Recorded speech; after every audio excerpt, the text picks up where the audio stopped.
into positions of hopelessness and helplessness. The government gives them the drugs, builds bigger prisons, passes a 3-strike law, and then wants us to sing God Bless America. No, no, no. Not God Bless America. God damn America. That's in the Bible for killing innocent people. God damn America for treating us citizens as less than human. God damn America as long as she tries to act like she is God and she is supreme. Okay, hold on, check this out. Antifa.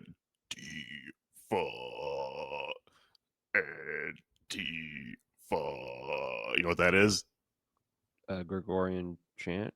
No, it's a bunch of anti-fascist frogs sitting on a lily pad. I gotcha. Yeah, like Budweiser. Okay. I was trying to think of something that a woke frog would say, like gender. Yeah. A bunch of frogs that say gender. Hello, everyone. I'm Jake Froggy Flores. That's Anders J. Lee.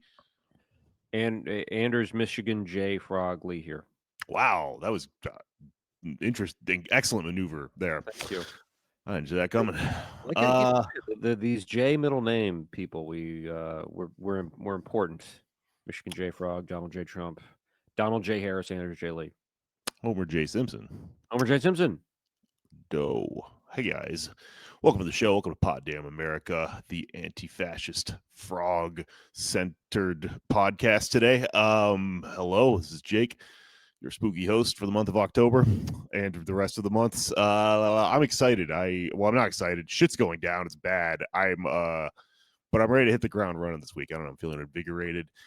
There's a lot of stuff going on. The reason I'm talking about frogs, because if you haven't seen them, ice is descending on multiple cities across the country. It's terrifying shit.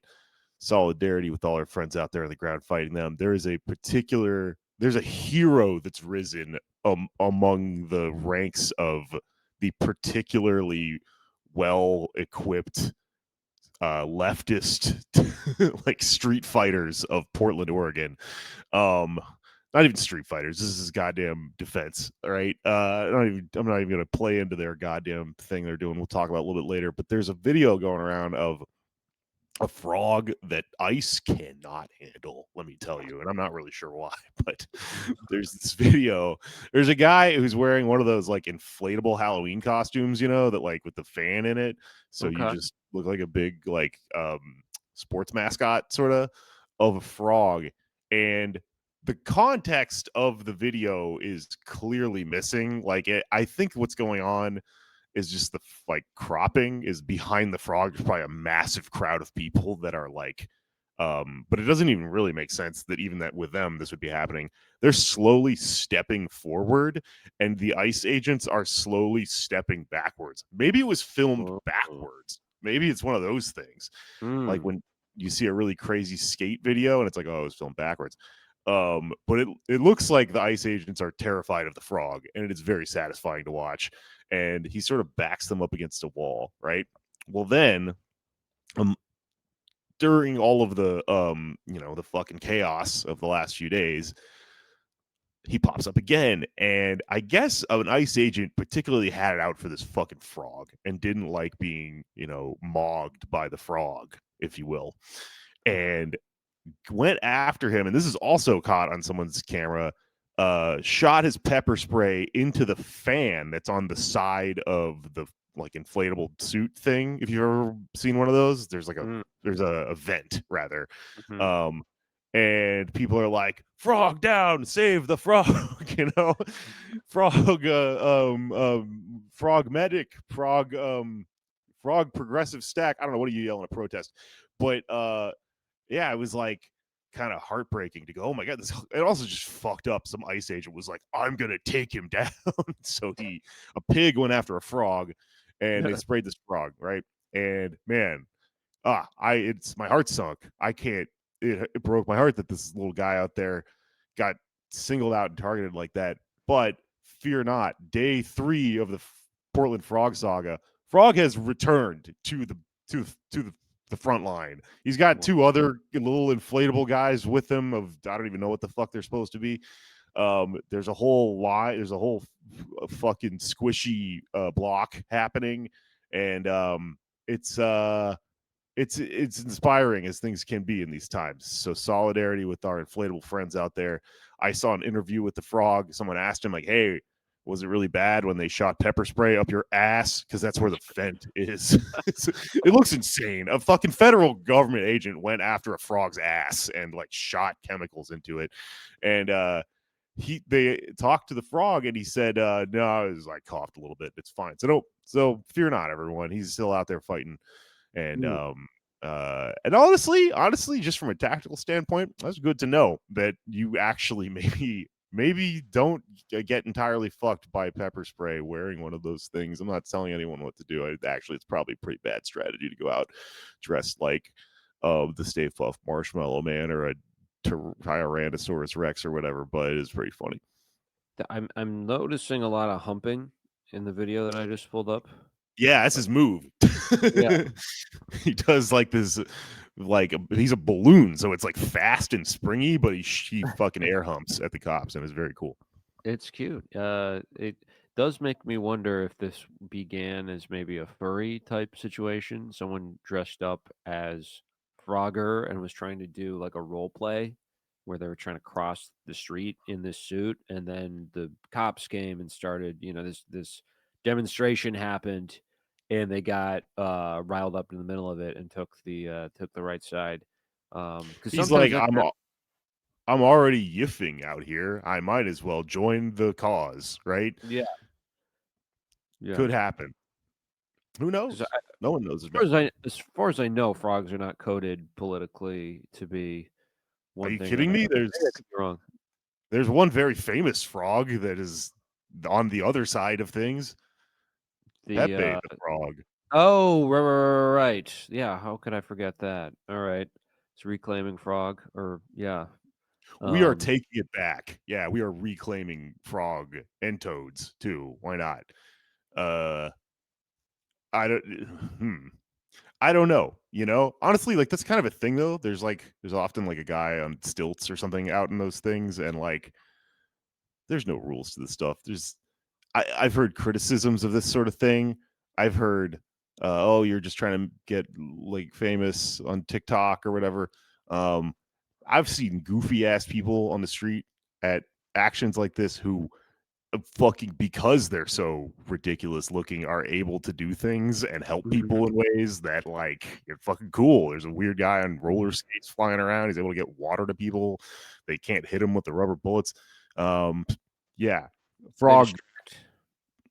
Yeah, there's a role for everyone. Thank you, frogs. I'll stop talking about frogs now. I know we got important shit to talk about. Well, real quick, have you ever seen? This is making me wonder if those people who, I don't know if they have them in LA, but I'm sure you've seen them in New York. The really tall bicycles. You know what I'm talking about? Have they ever been utilized at a protest? These like the size of a small building bicycles. It's not just in New York, I'm sure, but you see them here. I wonder if they've showed up and corralled and like tried to. That does sound like it would look cool as fuck, like when they have a giant in Game of Thrones with them or whatever. The thing is, so I've encountered these bicycles. They're all over the place. They're a kind of a crusty punk thing everywhere. Every Halloween coming up, I think they might have ended it, but there was a thing called Bike Kill in New York where people would build crazy bikes and go fucking ride them around. They're always there. I think I'm gonna say that sounds dangerous as shit to try to go to a protest on a tall bike, because they're dangerous as shit to ride. But you know what? I've seen like kids joust on them for fun. So when you're like 24, your bones are made of rubber, and like I'm not saying you should do something like that. Maybe I am saying it would be cool if it happened and I saw it on the internet on TikTok. But this is especially for purposes regarding what we're going to be talking about today. If we're being scrutinized at all, I am not instructing anyone to take a tall bicycle to a protest. Yeah, legally. or using it. Every time I see them, that's all I can think about is like, how is this? I would make it maybe a block and then just fall over. That would be my main fear writing them. But you mentioned Portland, land of the ports.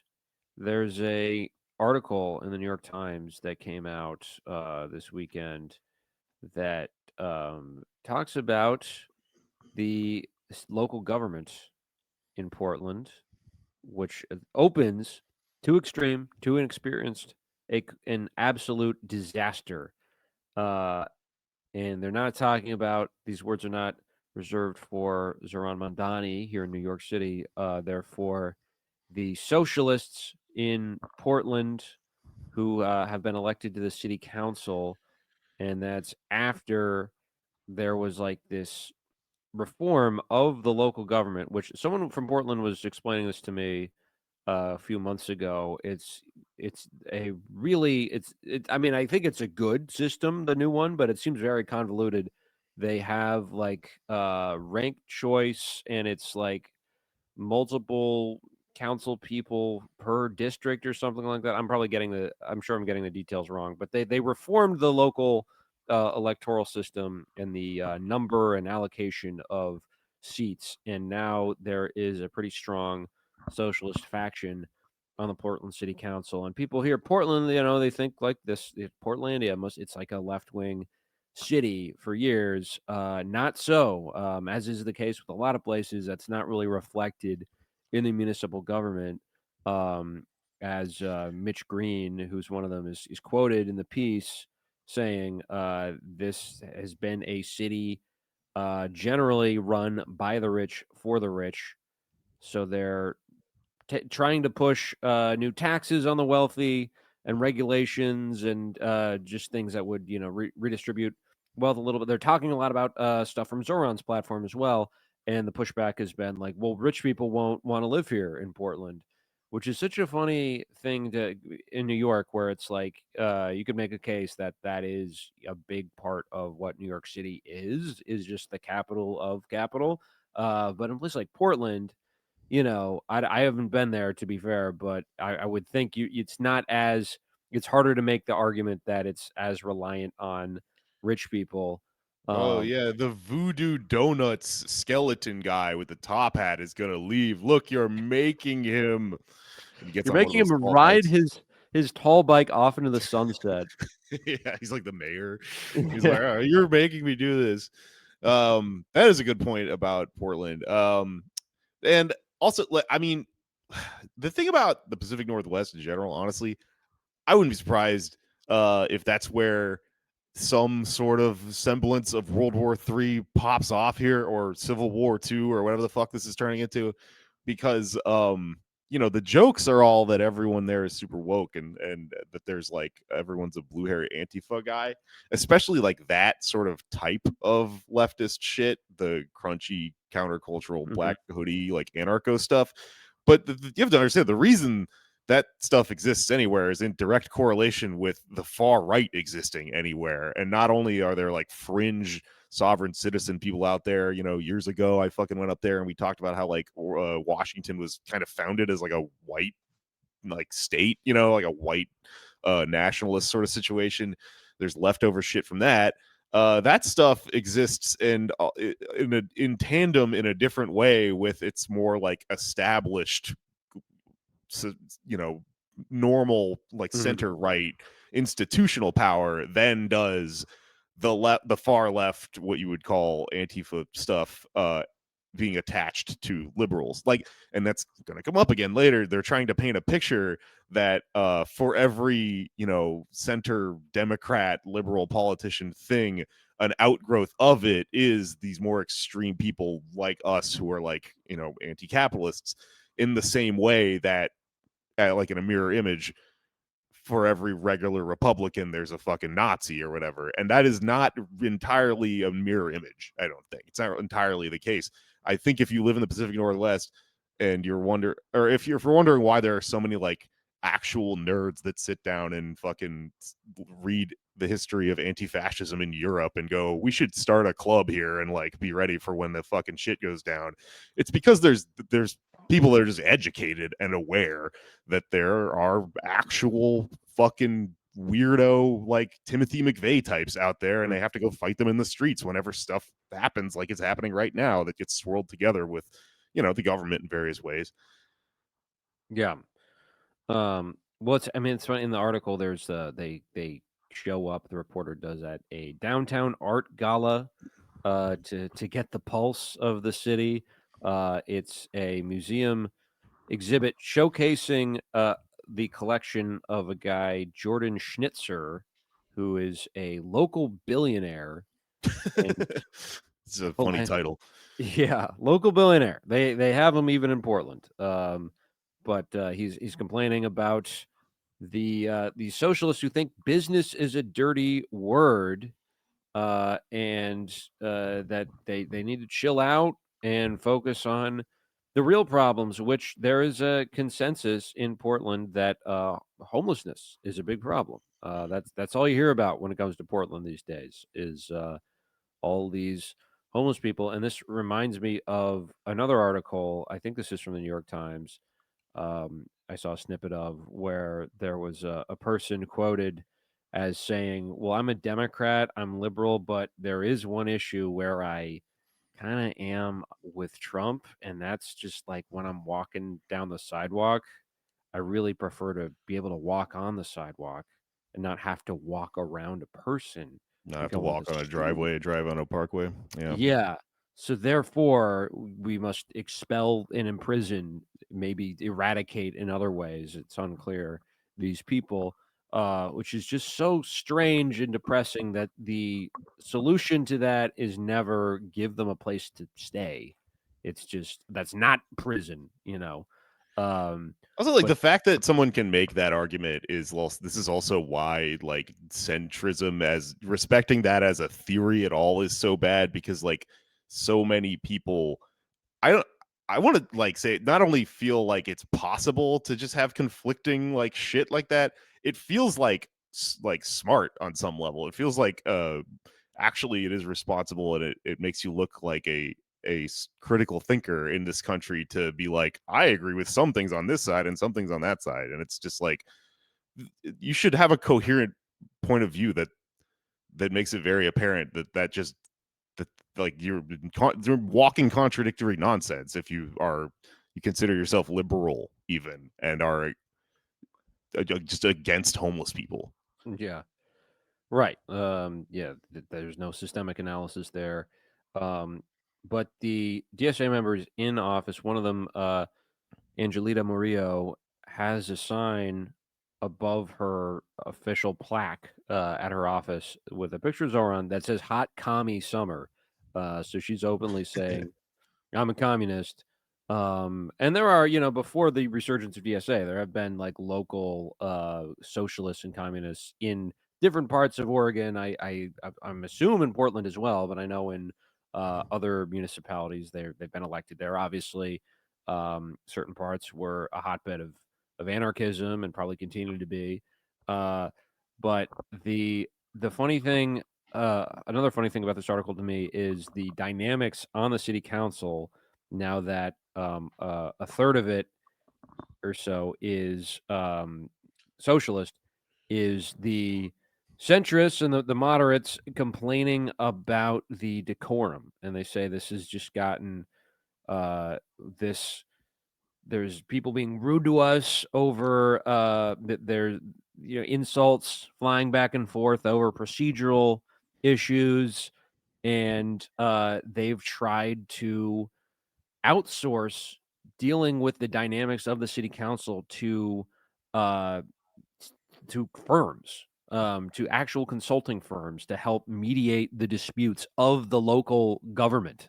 So they're straight up want to privatize just having an argument in like the Portland City Council. There's a council person, Olivia Clark, who's a moderate, and says, "What this conversation says to me is that we really need some marriage counseling." It's like, if we just sit down and talk out our differences, we'll realize that we're really on the same side, and then this tension will go away. Well, no, it won't, as long as there is tension, right? That is one of you mentioned, like, the idea of centrism and how absurd that is when you zoom out. There are a lot of Americans who seem to vote with split tickets, right? They vote because they want divided government. They think that's going to lead to the best outcomes. And then they'll complain about gridlock. If you elect both sides, then they're not, they're fundamentally at odds unless you have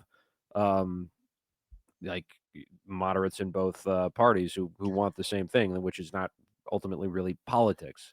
The logic to me, it feels like when you're filling out a lottery ticket and you're like, I'm going to put one over here. Ooh, but check this out. I'm going to put one over here because they know they're not going to go all on the same side.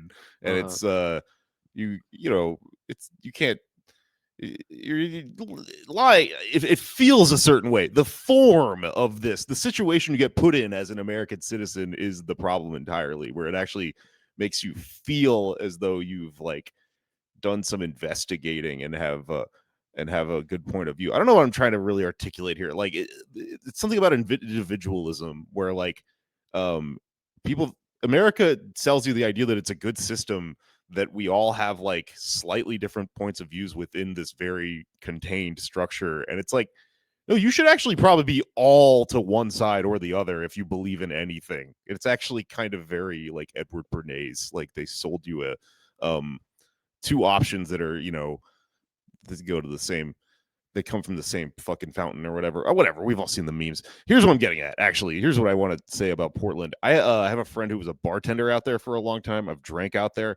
I've noticed something that they do in the bars, which is when you go places that are very far away from other places, they have norms that have developed that are disconnected from the rest of the society, and they don't understand that it's weird. Okay, if you're listening and you're from the Pacific Northwest, you need to understand it's weird that you people form a single file line to go up to a bartender to order a drink. And I think what's happening in your government is reflective of you not understanding that things like that are weird. All right. Or maybe you should do that in the government. Is form a single file line and argue with the fucking person that you hate. I'm not gonna lie, that sounds like a great method to me. I mean, I've never done it that way, but I'm just thinking of here in New York. I remember being at a very crowded bar one night, and I had been waiting for like 20 minutes, standing at the bar, and some guy on the other side of the bar gets right up and puts his arm out, stretches it out, and has like the one the excuse me little hand gesture, just sticks out his index finger, and he gets served within like 2 minutes. So it rewards being an asshole. There's a honestly like a anarchic sort of competition to it, really. You know what? Maybe actually it is better to have a line. Maybe they have figured, but line seems authoritarian in ways. It seems like it actually wouldn't be what Portlanders would organize themselves at. Maybe this is one of those Freudian psychological things where they're like, oh, I'm such an anarchist in the streets. Oh, I gotta blow off some steam by being the opposite of myself when I relax. Everyone forms single file and let's pretend that we're in school, which is run by the government, and we'll buy alcohol that way, and same thing. I mean, it is a little weird to think about, like, you're sitting at the bar and you would have to stand up and get in a line to get a drink from like right next to where you're sitting. That does kind of rub me the wrong way. But there is this whole just sort of frustrating dynamic around, and I say this as a customer and a service provider, if you will. The cues surrounding when somebody wants the attention of their bartender or server, because there's a set of like there's a face that you make or a way that you move your head, and there's like there's certain ways you don't want to do that where you're being annoying, and then other ways where you're just not going to get their attention. And then as the server or bartender, you have to check in on people, but then often people get annoyed if you check in on them and see if they need anything, and they think you're rushing them when you're just doing your job. So I wonder if this kind of bypasses that. I think Portland might have this figured out. Okay, you know what? It's okay to admit when you're wrong, and we go ahead and say, I think I might be pro single file line in bar now. We might have figured it out on the show. This is growth, and it's what it looks like. This reminds me of planes where you have the people in first class get in there first, even though they're at the front of the plane. Which I think if there's going to be first class, it should be at the back of the plane. This is So always I fucking agree so hard. It makes me insane. It doesn't make any sense. yeah, I mean the obvious answer to this should just be no first class, and you get in based on where your seat is, and that's all random. That's Which Southwest Airlines. That's how they do it. Like it's a oh bus. really? They don't Yeah, have first class. Oh nice. they're the only one that does it like that.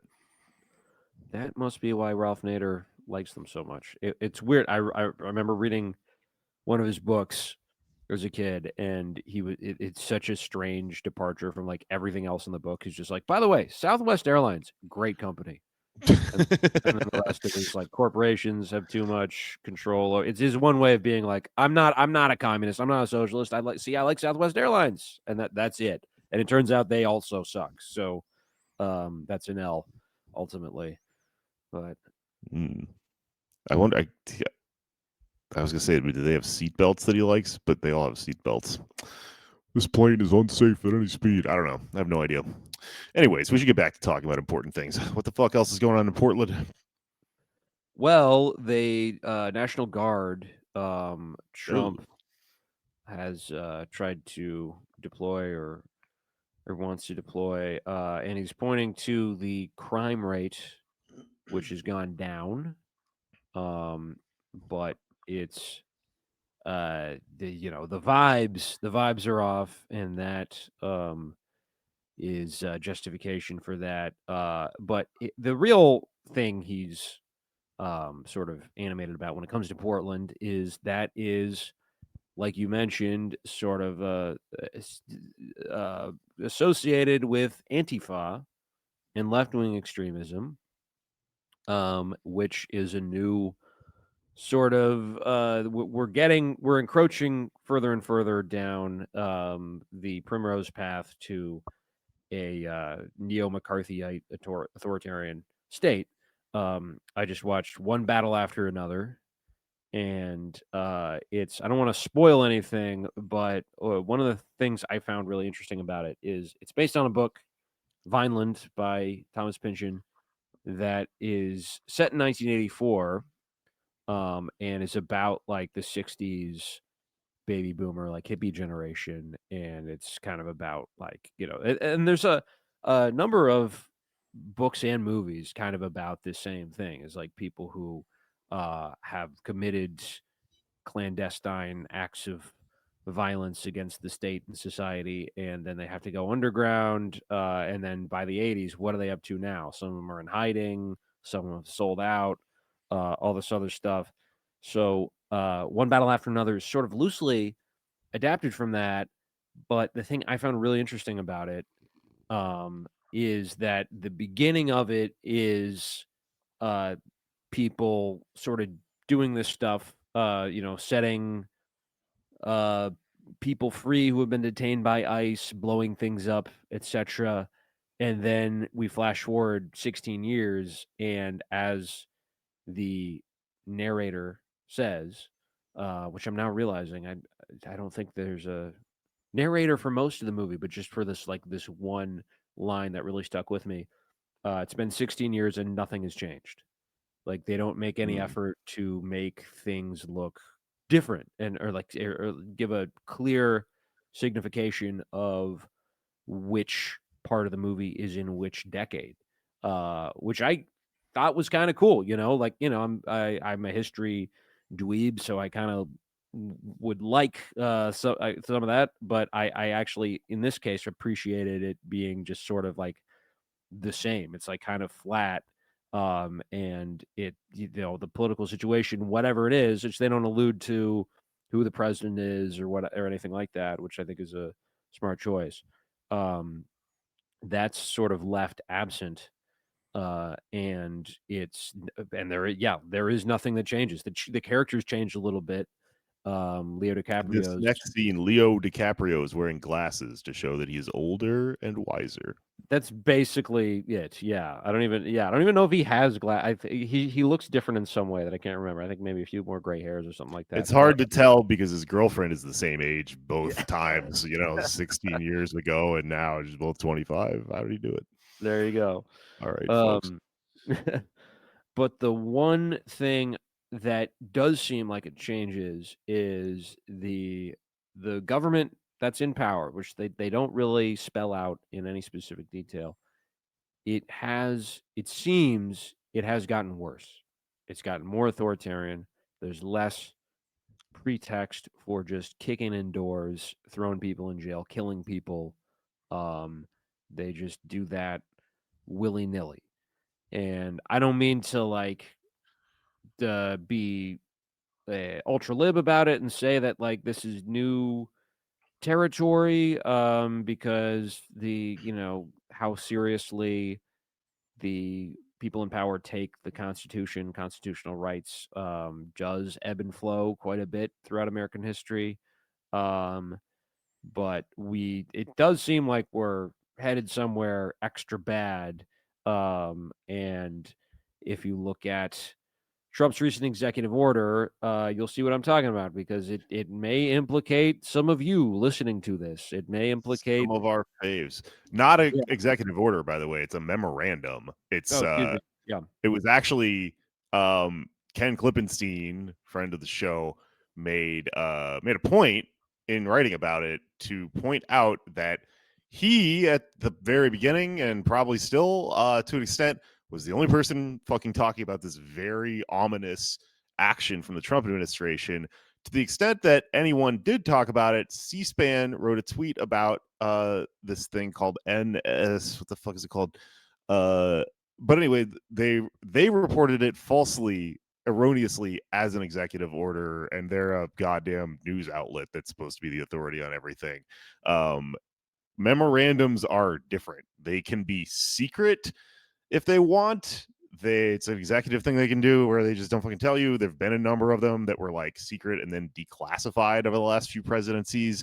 Some stuff about the Cold War during Carter that's kind of interesting, and some stuff about the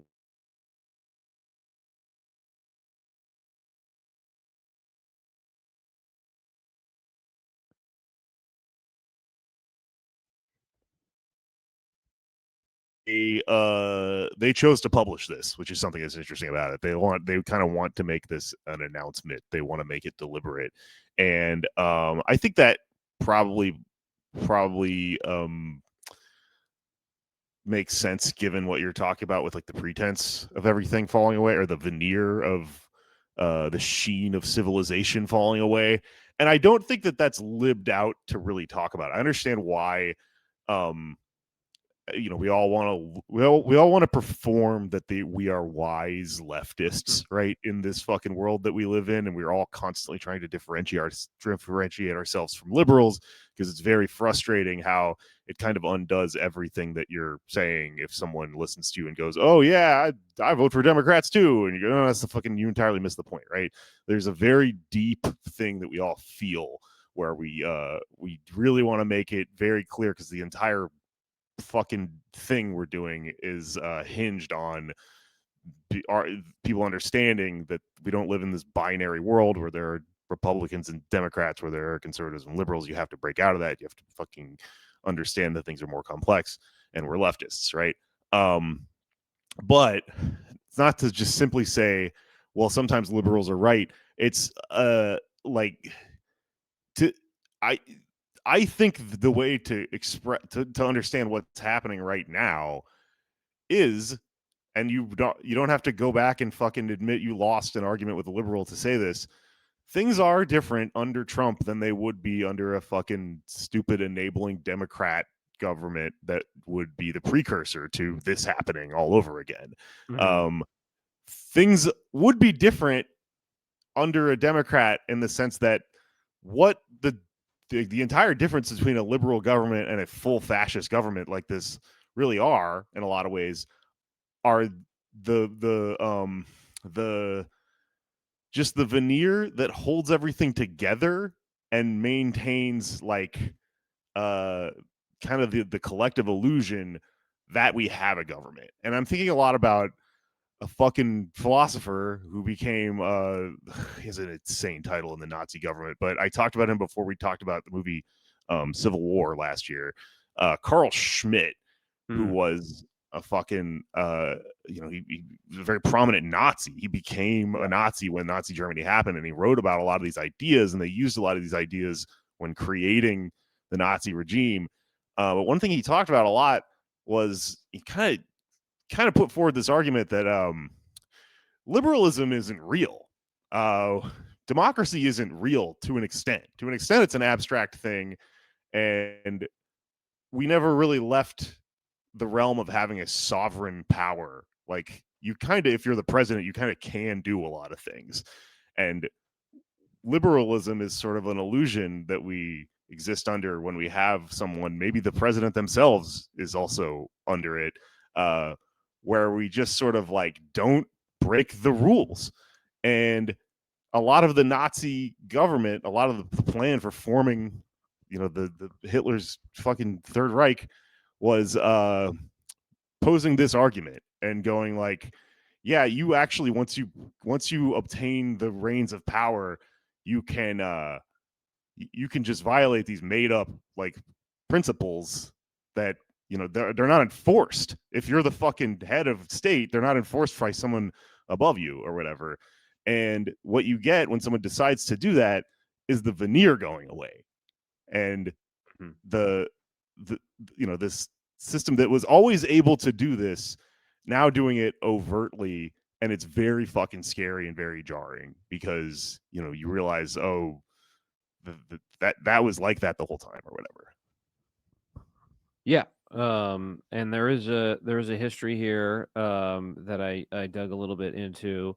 But real quick on this executive order, or sorry, this memorandum, it directs the federal government to investigative disruption and dismantling of any and all illegal operations conducted by Antifa, which is not, as Trump's former FBI director said, that's not a thing, right? It's not an organization. They tried to make it a thing. And, Biden himself said in the 2020 debate, it's not an organization, it's an idea. And if they could, yeah, it's an idea, man. My If they favorite thing he could said pin during it that down, debate was, "I am the party," because he was talking about the yeah. Democratic Party. But I would just say that when I walked into parties sometimes. Oh, nice. But there's it's not an organization, as we've all been shouting for 8 years till we're blue in the face. But Yeah, they are, I mean, way back when we started doing this show, I remember reading the Anti-Fascist Handbook by Mark Bray, and then years later we had him on the show. He is leaving the country right now because of the level of doxing that him and his family are receiving. He's like a professor; he teaches at fucking college. So yeah, that's what's going on there. But he was one of the first people to put it in like print. And the book that he wrote kind of quickly is something he talks about in the book, for just to put it out there to establish this idea as a way of hoping to prevent what's happening now. This is not an organization. This is like a concept, and the idea that it's an organization is just that's a problem with you and the way you're looking at it as one indoctrinated with like liberal capitalist thinking. I'm trying to think of a good like analysis or something to compare this to, but it's like, I mean, he talked about comparing it to like what do you call it, local neighborhood fire departments and stuff, like the volunteer fire departments and stuff like that. But it's just like, it's really jarring to see this memorandum, we keep saying it like that, like roll out the way it is, and them talk about it the way they are, because they don't understand that, and it doesn't matter. They're going to use it as a premise for a pretense for like a lot of destructive shit. But they're talking about trying to go after its funding, and not only is it not a thing, that's also not how like our side of the fight works at all. This is right. We're just people, but they just think everything's a mirror image, right? So if the right wing gets funding from the Koch brothers, there must be a George Soros that's paying like us, and Made the joke a million times, but wish there was, right? Yeah. Right. But they are kind of making their own reality. This is another movie, Eddington coded, this memorandum, because they're just proceeding as if Antifa is real, is being transported around on giant jets, and is assassinating or attempting to assassinate people who are Republicans and MAGA. But the there's Klippenstein writes, in an attempt to paint a picture of this supposed insurgency, they call it an epidemic of radical left violence. The White House has released a timeline at the bottom of their article that goes back to 2017. So it starts with Trump taking office the first time, which is it's just a very interesting and obvious place to start the narrative. They do continue through the Biden era, different little incidents and things like people getting arrested or protesting, and yeah, they're just trying to create this boogie man narrative, boogie person narrative. Thank you. And Boogie Day. you're right. And using terrorism as a pretext to bust things up and throw people in jail, and really thwart real world anti-fascist and otherwise anti-capitalist organizing, because that was a phrase that was thrown in there as well, anti-capitalist. But this made me want to brush up a bit on the history of quote unquote terrorism and how it's weaponized by the state. Something we've alluded to on the show is that the term terrorism is something that it's good to just avoid using, because because it has like very real legal consequences, and just the act of speech and sort of describing things as terrorism can contribute to people being locked up if you assemble enough of the logic together and say, well, yeah, I guess this is terrorism, then that could end up in a court proceeding and lead to somebody being prosecuted, because it's a very serious charge especially in the United States after 9/11. Not that I think I'm important enough to lead to somebody being thrown in jail, but it is one of those things where it's like, all right, Luigi, for instance, we shouldn't say that he was the murderer, albeit we have screwed up on that front, as well as we're all human, right? We're going to use the phrases and make We could have been talking about any Luigi, It's true. There are Even so many. fictional ones. Yeah. That fucking indie wrestler that makes a pizza pie when he wrestles, could have been talking about him. Is his name Luigi? There's a guy named Luigi. What the fuck is his name? He has a really good name, Luigi something. There's an indie wrestler. I was following him when Luigi Mangione like happened, and he was like, "They think I killed the guy," or he tweets like in character. It was very funny. Wow. Damn. Not to get ahead of ourselves though, but like what you're talking about with terrorism as like a thing that becomes a what do you call it, precedent or whatever for authoritarian control. NSPM 7, the memorandum we were talking about, so what it is, it's not an executive order. It doesn't do a thing the way an executive order does, but from what I was reading about it, it's like a set of instructions and criteria that gets sent out to be a handbook for federal sort of like government agents, federal law enforcement, and extensively from there local law enforcement, because what it's going to do, at least what Ken is arguing in his piece, is take advantage of joint terrorism task forces, JTTFs is the way you say them. And what those are left over from the fucking war on terror from the Bush administration. And they're like a system, a way of linking the federal government's agents to local law enforcement. And the reason that's important is that it's kind of a circuit that circumvents a lot of stuff that would have to normally go through Congress.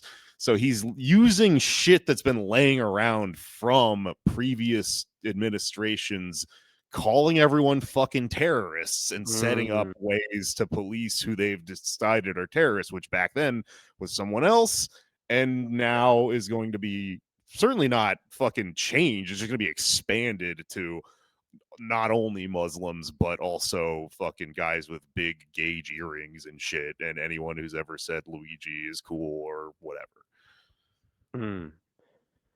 Right. Yeah, it's a very fluid term that has meant different things in different contexts, which is an important point because this is a place where I'll admit I'm somewhat skeptical of like, hey, we just shouldn't use this term because it means so many different things. Yeah, that and everything else, right? As we just talked about last week, autism means many different things. Means you're a Liberalism. terrorist. Yeah, that's the new one. That'll be coming up, I'm sure. It There's kind gonna of, have I two mean, kinds of there's gonna be two kinds of autistic people, like terrorists or patriots. But terrorism is a spectrum. I mean, yes, it quite literally is. It kind of is as per the fucking memorandum, because I don't know if you saw the other thing that was in the piece, but like it lists these things. There's a set of criteria that are extremely broad that he leaked that are like you know, you are on this list if you have ever made an anti-capitalist argument, you've ever criticized like American traditional morals, stuff like that. That's like so insanely broad it could be applied to anyone. But they're referred to for some reason as, this is a shortening of the word indications. These are indications that someone's potentially involved in the left-wing underground, thing they've made up or whatever. But they're in the document, they're called indicia, which sounds like weed. Yeah. So if you're in the indicia that they put out, if you're in the indica, what you're about getting what's thrown wrong in CCOT. What about indices? Isn't that a word? I don't know. I don't know who in the Trump administration came up with this new legal term, but apparently it's going to be in all our documents when we get sent to fucking Venezuela, or not Venezuela, fucking Argentina. Where the fuck is CCOT? Where is that? We're getting a new staff member. Look, El Salvador. There we go. El Salvador. Right. I'm not fucking going to El Salvador. What does that mean? Okay. Yeah.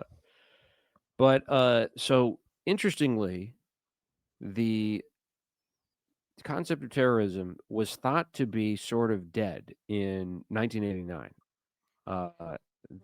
It seemed like that it had kind of outlived its usefulness. And this is, and I should mention, there's a really interesting book about this called The Invention of Terrorism in Europe, Russia, and the United States by Carola Dietze, who's a German scholar. And I read some of it, and she makes the argument that it seemed like it was on the way out for a little bit, and then in the 90s, obviously there was terrorism, right? You had the first World Trade Center bombing. You had 1995 Oklahoma City, where it was like, is this terrorism? He's white. But that was a flashpoint where the guy from the Elvis movie is going, he's white. Yeah. What about Timothy McVeigh? Yeah. That's great. Fucking what the hell is it? Thanks. There you go. Yeah, I don't know. I couldn't remember his name. But then, but yeah, it takes a little bit to establish the new sort of zeitgeist of terrorism, which is and is still kind of seen as just synonymous with Islam. Muslim fundamentalist terrorism is how it's seen today. And we have a whole generation of people, myself included, who grew up with just that being what terrorism is. I will say, I think I figured out what it meant. Maybe because I remember before 9/11 asking my dad, like, what is a terrorist? And I asked him that because I think I read in a comic book Joker being referred to as a terrorist. And so it's like, what But he's is not that? Muslim. Right. Well, this was pre 9/11, so being a villain was kind of terrorism. Because that was on like a laundry list of like burglary, theft, racketeering, gambling or loan sharking, terrorism. These are all these crimes the Joker had committed. And it's like, well, what's terrorism? I thought it was just like another type of criminal. And then 9/11 happens, and we get kind of this very clear idea instilled in our heads. Which kind of as an aside, I was thinking about how awesome it is that we are going to have a Muslim millennial mayor in New York City, because we have a whole generation that basically had this drilled into our heads, and then many of us, sadly not all of us, had to like unlearn all this propaganda about Islam. But in any case, Fareed Zakaria, after 9/11 happens, announces, quote, the end of history, unquote. And that leads to this sort of new modern definition of terrorism, which some people argue it begins at Munich in the 70s. Well, that's the real origin of quote unquote modern terrorism. And then one of the counters to that is, oh no, terrorism was just always with us. It's just a human phenomenon that we have to look at through an anthropological lens. And what Dietze argues, along with a couple other people, and there's another book that I really want to check out that goes into this in even greater detail. She argues, as well as some of her counterparts, that terrorism can really only be understood as from the 19th century, and there's a few reasons for that. Um, but one of them is because of mass media. So before that, like a political assassination is just a political dealing, right? It's not necessarily meant to spread a message or be, a kind of part of a cohesive like mass movement, which she argues early terrorism, quote unquote terrorism, really does. That's what it is. And it, she defines it, and she does note that there's all these different definitions, but the reason that it's so hard to pin down isn't necessarily like a linguistic reason so much as a political reason, because who defines terrorism is really kind of fundamental to what terrorism is, right? So it's not that it's such a hard concept to understand or uniquely like nebulous or sort of elusive. It's that it's a loaded term, like every term, but again, this has real world legal implications. But she does use a definition. She says, it's not enough to say, oh, there's so many definitions. What can it mean? No, she says we can't settle for that. We have to actually have one to understand what we're talking about and have this book make any sense. So she uses that of German sociologist Peter Waldman, who defines terrorism as violence against a political order from below, which is planned and prepared and meant to be shocking. So it's bottom up versus, and this is where it gets, I'm like maybe a little more skeptical. Terrorism is bottom up, and then terror is top down. So when you think of like the French Revolution or times where people have been quote unquote terrorized by the state, that's a separate thing. And I, sort of brusque at that a little bit because I'm like, well, we should just kind of conflate that. And I remember saying this to I had a community college class that was on just kind of like world politics. It was taught by someone. I don't know why she wound up teaching at community college, but she had worked for Dick Cheney. She said, um, That's funny. and yeah. and we were talking about terrorism, and so of course, naturally, I was the contrarian in the class, and we are talking about the definition of terrorism, and I was like, so what about state terrorism? What about when you drone strike people or bomb populations to send a political message? Like, isn't that also terrorism? And she was like, well, I'll have to think about that one. Well, that's a weird answer. This seems like splitting hairs to an extent. This is just no, what it do it is. Yeah. I mean, yeah. When you get terrorism is like this. Terror, they do it like this. yeah. Tarot. Oh, get out of that apartment, brother. You're gonna be there all fucking night reading poetry and shit. All right, that's all I Yeah. got.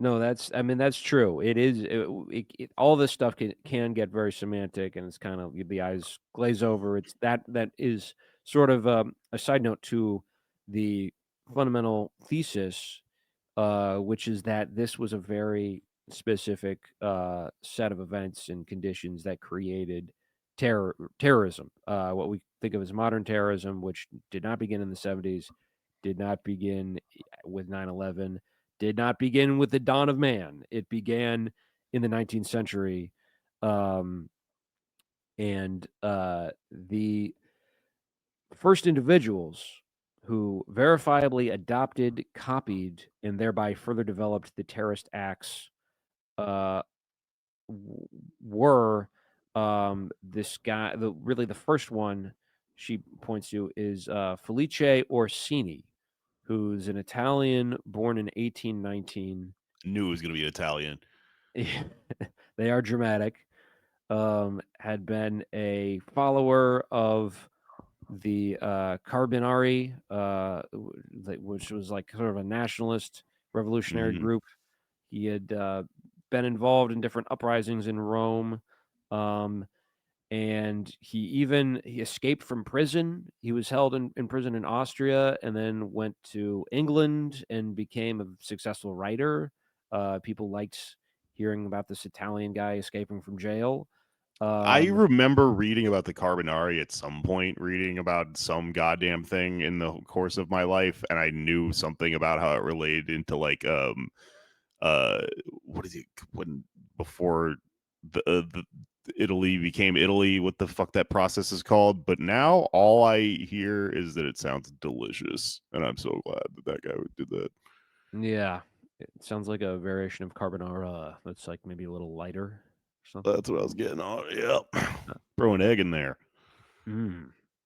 Tasty. Well, he gets bored in the UK, so he decides to try and really fight for Italian unification. And the big obstacle to that, he determines, is Napoleon III. Who's an emperor, and he really thinks that if he's killed, then Italy will. Well, first there's going to be a revolution in France because people won't like him there, and then they'll be free of their shackles, and then that will spread to his homeland in Italy. And the way he does this is very significant because he doesn't. It's not just about killing this guy. He wants it to be a spectacle, right? He wants it to be clear that this is a political act. Because if you just kill him, then the people aren't going to know that they're supposed to rise up. Mm-hmm. So what he does instead is tries to bomb his carriage. He and two accomplices throw these bombs at Napoleon and his wife. They're on Like the right. Mario, yes. Oh, maybe that's what that's based on. That would be very cool. Yeah. Napoleon III, by the way, is the Cinco de Mayo guy. He's the one that invaded Oh, really? Mexico. Yeah, everything's Ah, connected. yeah, he's a real bastard. And he was almost killed by Orsini, who throws these bombs that go off, kill a number of people. Among them are not Napoleon and his wife. So he fails at his goal of killing Napoleon, but this is nonetheless a huge event just throughout the West. This is heavily reported on. People find out about it, and people are inspired. One person in particular, John Brown. Right. Everything is connected. Damn. Yeah. Who Dietze is not able to like fully prove this, but it would be very unlikely that John Brown would not know about this assassination attempt because he followed the Italian nationalist movement very closely, as he followed movements like that around the world. Right. He's a nerd. Yeah. So this very likely influenced him. So there's Orsini, John Brown, and then there's an attempt to kill King Wilhelm in Russia in 1861, and there's also John Wilkes Booth, which, if you remember, you like John before. Wilkes Booth said that he got his idea from John Brown. This is all connected. Yeah, Or he said he was like an inspiration, you know, when you're like a right, musician, and he's like, listen, I really like what he did here. right, Try to make it my own, you know. exactly. Completely missed the point. Or yeah, do it for completely the wrong reasons. But a similar sort of act, which if you think about it, before Lincoln, right, there wasn't really an assassination on a president, which is the reason why it was so easy to assassinate Lincoln. And they thought it was a one-off, right? Garfield was assassinated after him, but he didn't have real security because they thought, well, that was just one. That's never going to happen again. It was the sort of terror era, or it was when terrorism was kind of, quote unquote, terrorism was kind of coming into being. When is Guy Fawkes? How does that fit into all this? That I think is around this time as well. Yeah. I don't think he's not like focused on too much in the book, but that I would think would be an example of this, of people in the West who are committing these acts, which it's spread from Europe to the United States, because at first the study of terrorism cataloged it as a European phenomenon, and then you have these examples in the United States, and the official explanation for that was, oh, well, that's because Irish and Italians, or excuse me, and Russians immigrated to the U.S. and they brought with them just their anger and terror. But it really is a phenomenon that is sort of born out of the Enlightenment and the French and American revolutions. There are people who see these as insufficient, and they're trying to continue those traditions, and all of their other alternatives aren't successful. They keep running up against walls for political change. That's a big through line throughout, quote unquote, terrorists that have been studied over the years, is they arrive at it as a last resort. And so they commit these acts, which are political in nature. They're trying to achieve political goals. There is no sort of terrorist personality that has been found. It's not like a phenotype or like a disorder in your mind. It's a like distinctive political tradition. But there are is it American or is it England? Is this like a Ramones Sex Pistols kind of thing, you know? yeah, kind of. It's like punk rock. It's everywhere, And impossible to define, yeah. Right. But there are like different kinds of terrorists. Obviously, she does distinguish like right wing from left wing. But as the quote goes, one man's terrorist is the other man's freedom fighter.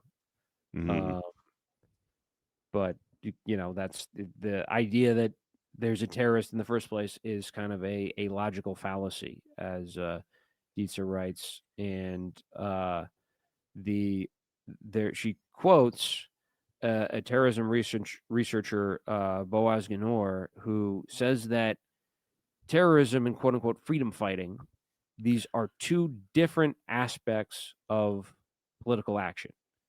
And terrorism is a tactic, and freedom is the objective. So fighting for freedom is therefore also a political objective. So individuals who practice insurgent violence can therefore be terrorists and freedom for fighters, the one or the other or neither. So at the end of the day, it is kind of semantic, right? But there is like a distinction there between terrorism for terrorism's sake, which is often how it's sort of conveyed in movies. I think of the movie Triple X, where the bad guy is an anarchist terrorist. Well, And he that's just like every action movie, yeah, especially after a certain point. They all become the reveal is that they're terrorists. They're often called anarchists, and their like definition of anarchy isn't even economic, or it's not about states. It's chaos. And it seems the function of that in films to an extent was to uh like was to kind of shape reality, like I always think about fucking Die Hard when it comes to this, mhm, because the first act of the film, they think it's like the Red Army faction or something, like something yeah, real from the Cold War, and it like is, but it's a break off from the Red Army faction. And the big twist is that they're like, we're doing this for I guess like they're just like robbing the bank or something like that, but it's purposely like sort of de ideologized or whatever to yeah to like to it just, to me, I guess, as the audience, was when I figured this out at some point, it seemed to me like, oh, that's to try to make you not understand why terrorists in real life that characters in films are stand-ins for are doing what they're doing. Because if you understood what their actual manifesto said, what their mission statement was, you'd probably agree with it, because it is freedom. They're freedom fighters, on some level, or their goal seems to be, whether they're, right or wrong. That's usually right. people's agenda. Yeah, indeed. And this was the agenda of the brother of Vladimir Lenin, Alexander Yulinov, who was a quote unquote terrorist. He tried to assassinate Alexander III of Russia and was executed. And that was very influential to Lenin, who did write about terrorism from a critical vantage point, Hmm. because as I said, like it's a last resort, and he would say like that it's you got to kind of go back to the drawing board, or at least wait until conditions are different. But that was uh, it's often left wing, right? But for a lot of Marxists, who have been quote unquote terrorists at various points, it's the tactic uh, has been analyzed in a lot of different ways, and people, according to people like Lenin, is just not a smart way of going about achieving political change. But obviously more complicated, because without John Brown, then the Civil War probably doesn't happen, right? So it kind of depends on the given a given context. But yeah, it's at the end of the day, it is like it just dependent on who's in power, who gets to define what terrorism and terrorists are, and it is something that we should resist the urge to like define it in a legal setting. Um, and also the urge to dehistoricize it and say that this is just like a recent phenomenon, and it's getting a new incarnation now. That like you said, it's no longer just Muslims, it's people who are trying to fight things like Islamophobia and mass deportation. Yeah. Man, I don't know. It seems like a pretty like why has everyone gone in a million circles about this forever? Well, it's probably a problem with just what it is as it's a poorly constructed way of defining a thing to some degree. It's pretty abstract. I mean, like I don't know. I feel like last time we talked about this when we had Mark Bray on, I remember thinking a lot about like the concept of what is the state. It's the monopoly on force, the monopoly on violence, right?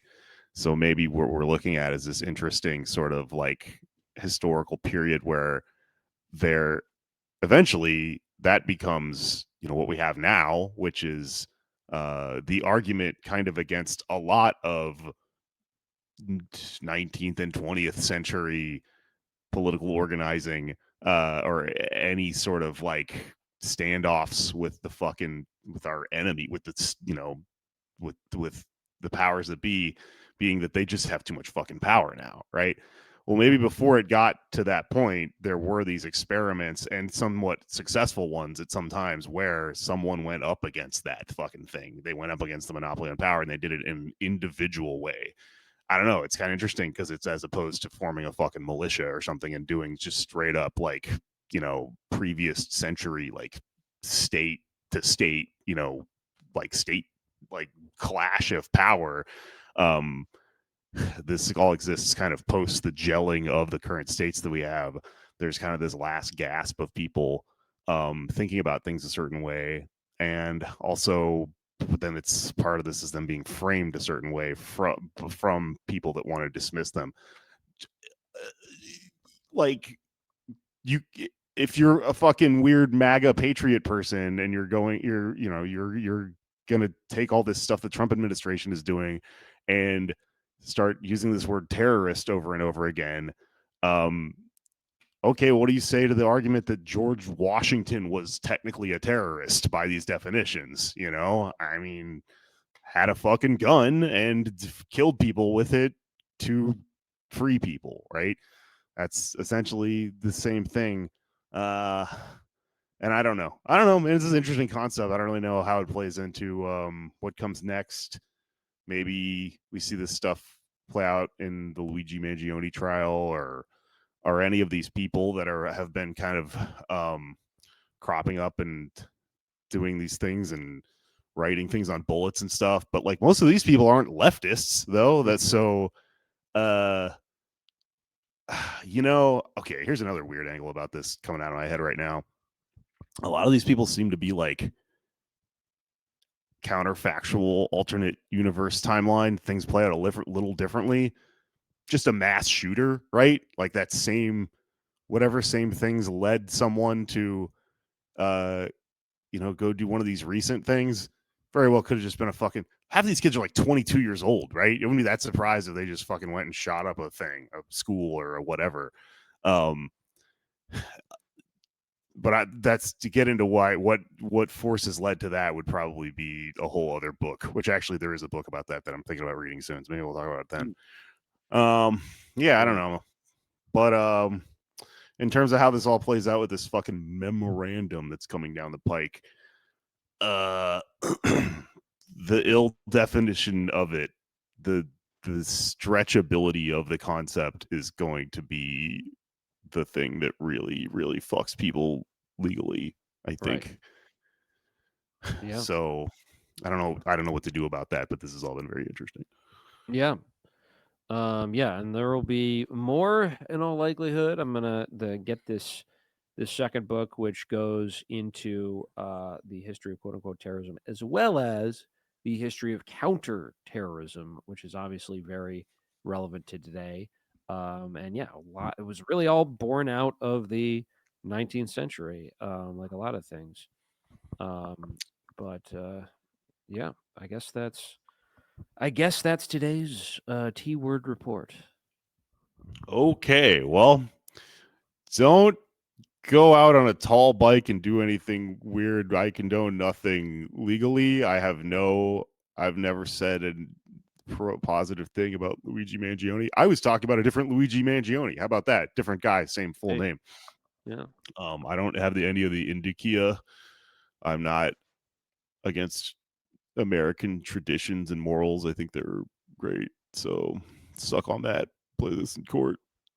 And we are going to be, like some of our sister podcasts, we're going to be changing the name to something a little less inflammatory. Pod J Damn America. Oh yeah, right. It has a middle name. Yeah. JD is its middle initials actually. So that means how could they arrest us if we have the same name as the vice president? Yeah. JD Damn.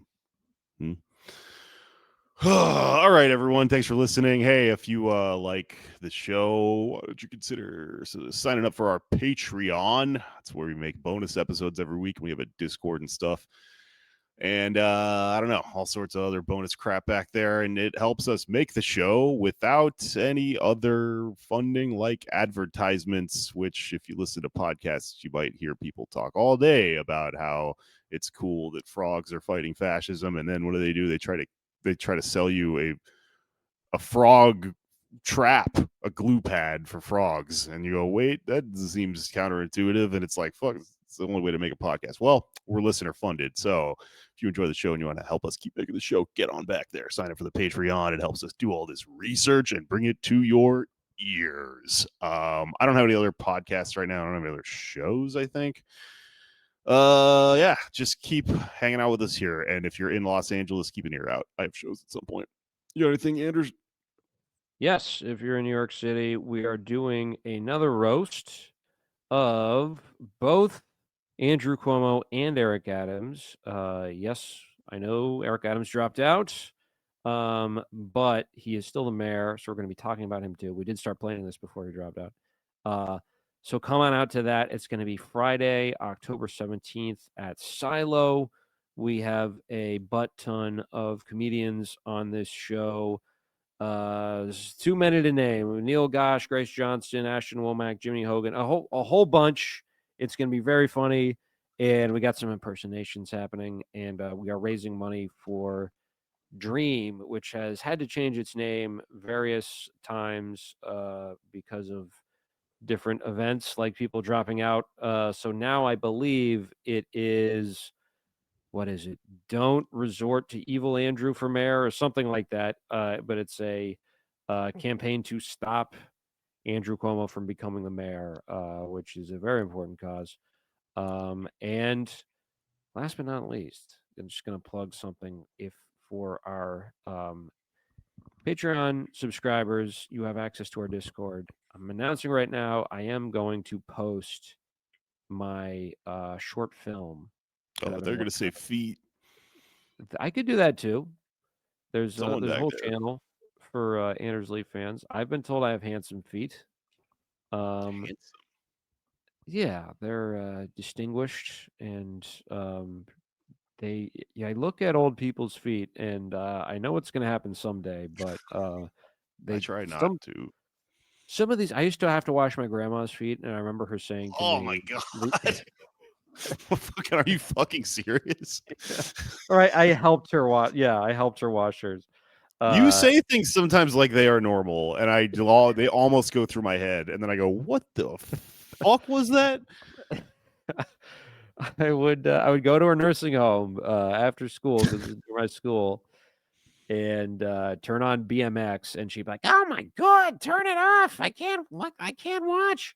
And then I'd have to help her wash her feet, and I remember her saying to me that she talked to an old lady when she was a girl, and the old lady was like, "I used to have feet just like yours," and I think, how could she? Those are disgusting.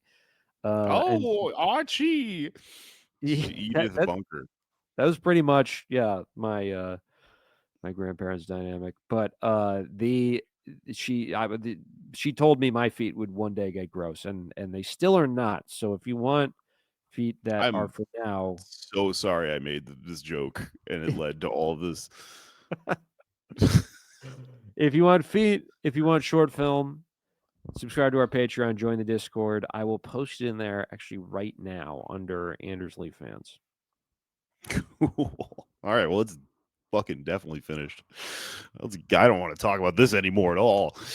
It's over.